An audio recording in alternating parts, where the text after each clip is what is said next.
Hello అందరికీ. Welcome to cherries kitchen. ఈరోజు మనం ఇంట్లో సింపుల్ అండ్ ఈజీగా బటర్ చికెన్ ఎలా ప్రిపేర్ చేసుకోవాలో చూద్దాం. దీనికోసం స్టవ్ పైన కుక్కర్ పెట్టి హోల్ గరం మసాలా వేశాక అందులోకి ఒక 3 ఆనియన్స్, ఒక 2 టమోటా, కొంచెం కొత్తిమీర, పుదీనా, అలాగే పసుపు, కొంచెం కాజు వేసి వాటర్ వేసుకొని దీన్ని ఒక 4 విజిల్స్ పెట్టుకోవాలి. ఇది బాగా ఉడికాక దీన్ని పక్కన పెట్టి చల్లార్చుకోవాలి. ఇప్పుడు ఒక బౌల్లోకి చికెన్ తీసుకొని అందులోకి అల్లం వెల్లుల్లి కొత్తిమీర పేస్టు, పసుపు, కారం, ఉప్పు, అలాగే కొంచెం ధనియాల పొడి, పెరుగు యాడ్ చేసుకున్నాక మనం ఇందులోకి కొద్దిగా కసూరి మేతి కూడా యాడ్ చేసుకోవాలి.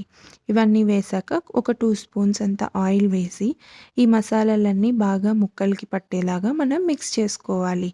ఇవన్నీ బాగా మిక్స్ చేసుకున్నాక దీన్ని మనం ఒక హాఫ్ అన్ అవర్ అలా మ్యారినేట్ చేసుకోవాలి. ఇంకా టైం ఉంటే 1 అవర్ కూడా మ్యారినేట్ చేసుకోవచ్చు. ఇప్పుడు చల్లారిన వాటినంతా పేస్ట్ చేసి పెట్టుకుందాం.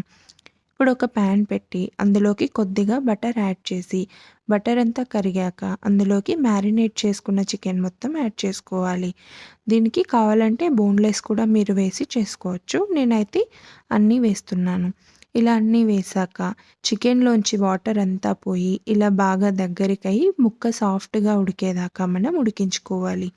అన్నీ ఉడికాక ఇలా ముక్కలన్నీ పక్కకి ప్లేట్లోకి తీసుకొని సేమ్ ప్యాన్లోకే కొద్దిగా బటర్ వేసి అది కాగాక కొంచెం షాజీరా, 2 యాలకులు, కొంచెం బిర్యానీ ఆకు, జీలకర్ర యాడ్ చేసుకోవాలి. ఇవన్నీ కొంచెం వేగాక ఇందులోకి ఒక హాఫ్ స్పూన్ అంత పసుపు, హాఫ్ స్పూన్ అంత కారం వేసుకోవాలి. ఇవి 2 వేసిన తర్వాత బాగా మిక్స్ చేసుకొని ముందుగా ప్రిపేర్ చేసి పెట్టుకున్న మసాలా పేస్ట్ అంతా వేసుకోవాలి. ఇప్పుడు ఆ పేస్ట్ అంతా వేసి దాన్ని ఒక 2 నిమిషాల పాటు పచ్చివాసన పోయేదాకా మనం ఉడికించుకోవాలి. ఇప్పుడు ఇందులోకి ముందుగా ఉడికించి పెట్టుకున్న చికెన్ పీసెస్ అన్నీ యాడ్ చేసుకొని ఇవి బాగా మసాలా పట్టేదాకా మిక్స్ చేసుకోవాలి. ఇవన్నీ వేశాక ఒక 2-3 మినిట్స్ మనం ఉడికించి మన గ్రేవీ కన్సిస్టెన్సీ బట్టి వాటర్ యాడ్ చేసుకోవాలి. మనం కొంచెం ఎక్కువే వేసుకుందాం, ఎందుకంటే ఇది మరీ చిక్కబడుతుంది. ఇలా కొంచెం ఉడికిన తర్వాత ఇందులోకి 2 స్పూన్స్ అంతా ఫ్రెష్ క్రీమ్ యాడ్ చేసి బాగా మిక్స్ చేసుకోవాలి.